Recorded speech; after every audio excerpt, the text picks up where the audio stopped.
എല്ലാവർക്കും നമസ്കാരം. 2025 ജൂൺ മാസം 22-ാം തീയതി ഞായറാഴ്ച യോഗിനി ഏകാദശിയാണ്. ആദിവ്യാധികളും രോഗശമനവും ദാരിദ്ര്യ ദുഃഖശമനവുമാണ് യോഗിനി ഏകാദശി നോറ്റാൽ ലഭിക്കുന്ന ഫലങ്ങൾ. വ്രതമെടുക്കുവാൻ സാധിക്കാത്തവർക്ക് വിഷ്ണു പ്രാർത്ഥനകളിലൂടെയും നമ്മുടെ ദുഃഖദുരിതങ്ങളെ മാറ്റിയെടുക്കാനാവുന്നതാണ്. നാളെ ശനിയാഴ്ച ദശമിയാണ്. ദശമി, ഏകാദശി, ദ്വാദശി എന്നീ 3 ദിനങ്ങളിലായിട്ടാണ് ഏകാദശി വ്രതം എടുക്കേണ്ടത്. വ്രതാനുഷ്ഠാനത്തോടൊപ്പവും അല്ലാതെയും അന്നദാനവും നടത്താവുന്നതാണ്. അന്നദാനം വളരെ പാവപ്പെട്ടവർക്ക് നൽകുന്നതാണ് നല്ലത്. അന്നദാനം പറ്റിയില്ലെങ്കിലും അതിനുള്ള പൈസ, ഒരു നേരത്തെ ആഹാരത്തിനുള്ള പൈസ ദാനം ചെയ്യുന്നത് വളരെ നല്ലതാണ്. ദശമി ദിനത്തിൽ ഒരിക്കൽ ഊണോടെയാണ് വ്രതം എടുക്കേണ്ടത്. വളരെ കുറച്ച്, അതായത് ലഘുവായി മാത്രമേ ഭക്ഷണം പാടുള്ളൂ എന്നാണ്. ഏകാദശി ദിവസം പൂർണ്ണമായും ഭക്ഷണം ഒഴിവാക്കണമെന്നാണ് പറയുന്നതെങ്കിലും ആരോഗ്യസ്ഥിതിക്ക് അനുസരിച്ച് മാത്രമേ വ്രതമെടുക്കാവൂ. ഭക്ഷണകാര്യത്തിൽ വളരെയധികം ശ്രദ്ധിക്കേണ്ടതാണ്.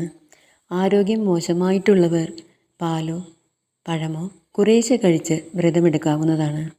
ഏകാദശി ദിവസം പകലുറക്കം, എണ്ണ തേച്ച് കുളിക്കൽ, മത്സ്യമാംസാദികളുടെ ഉപയോഗം, ലഹരി ഉപയോഗം എന്നിവ പാടുള്ളതല്ല. തുളസിയില നുള്ളുവാനും ഏകാദശി ദിവസം പാടുള്ളതല്ല. ദശമി ദിവസം ഏകാദശിയിലും ദ്വാദശിയിലും ഒക്കെ തന്നെ ഓം നമോ ഭഗവതേ വാസുദേവായ എന്ന മന്ത്രവും ഓം നമോ നാരായണായ എന്ന മന്ത്രവും പറ്റാവുന്ന അത്രയും പ്രാവശ്യം ജപിക്കുന്നത് വളരെ നല്ലതാണ്. എണ്ണം നോക്കാതെ ജപിക്കുന്നതാണ് വളരെ നല്ലത്. ഇത് വിഷ്ണു അനുഗ്രഹത്തിന് വളരെ നല്ലതാണ്. ഏകാദശിയുടെ ഏറ്റവും പ്രധാനപ്പെട്ട സമയം ഹരിവാസര സമയമാണ്. ഏകാദശിയുടെ അവസാനത്തെ 15 നാഴികയും ദ്വാദശിയുടെ ആദ്യത്തെ 15 നാഴികയും ചേർന്ന 12 മണിക്കൂർ സമയത്തെയാണ് ഹരിവാസര സമയം എന്ന് പറയുന്നത്. ഈ സമയം ഭക്ഷണവും ഉറക്കവും ഉപേക്ഷിച്ച് അഖണ്ഡ നാമജപം ചെയ്യുന്നത് വളരെ ശ്രേയസ്കരമാണ്. ഹരേ രാമ രാമ രാമ ഹരേ ഹരേ, ഹരേ കൃഷ്ണ കൃഷ്ണ കൃഷ്ണ ഹരേ ഹരേ എന്നതാണ് അഖണ്ഡനാമം. ഏകാദശി ദിവസം വിഷ്ണു അവതാര ക്ഷേത്രങ്ങളിലും ക്ഷേത്ര ദർശനം നടത്തുന്നത് വളരെ നല്ലതാണ്. അതോടൊപ്പം തന്നെ വിഷ്ണു സൂക്താർച്ചന, ഭാഗ്യസൂക്താർച്ചന ഇവ നടത്തുന്നത് വളരെ നല്ലതാണ്. നമ്മുടെ ദോഷങ്ങൾ ഇല്ലാതാകുന്നതിനും ഭാഗ്യം കൈവരുവാനും ഇതിലൂടെ സാധിക്കുന്നതാണ്. വ്യാഴപ്രീതി ലഭിക്കുവാനും ഏകാദശി വ്രതവും പ്രാർത്ഥനയും വളരെ നല്ലതാണ്. ഏകാദശി ദിവസം തുളസി നനയ്ക്കുന്നതും തുളസിക്ക് 3 പ്രാവശ്യം പ്രദക്ഷിണം വയ്ക്കുന്നതും തുളസി മന്ത്രം ചൊല്ലുന്നതും ഇതൊക്കെ തന്നെയും ഐശ്വര്യവർദ്ധനവിന് വളരെ നല്ലതാണ്.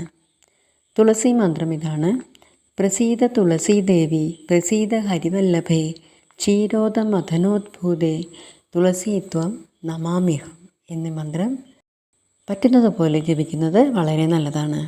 ഇത്തവണ യോഗിനി ഏകാദശി തിഥി വരുന്നത് 21/6/2025 ശനിയാഴ്ച 7:18 രാവിലെ മുതൽ 22/6/2025 4:27 രാവിലെ വരെയാണ്.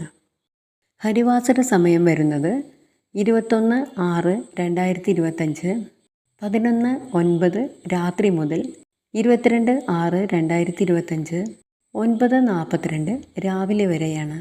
പാരണ സമയം 23/6/2025 രാവിലെ 6 മണി മുതൽ 10:14 രാവിലെ വരെയാണ്.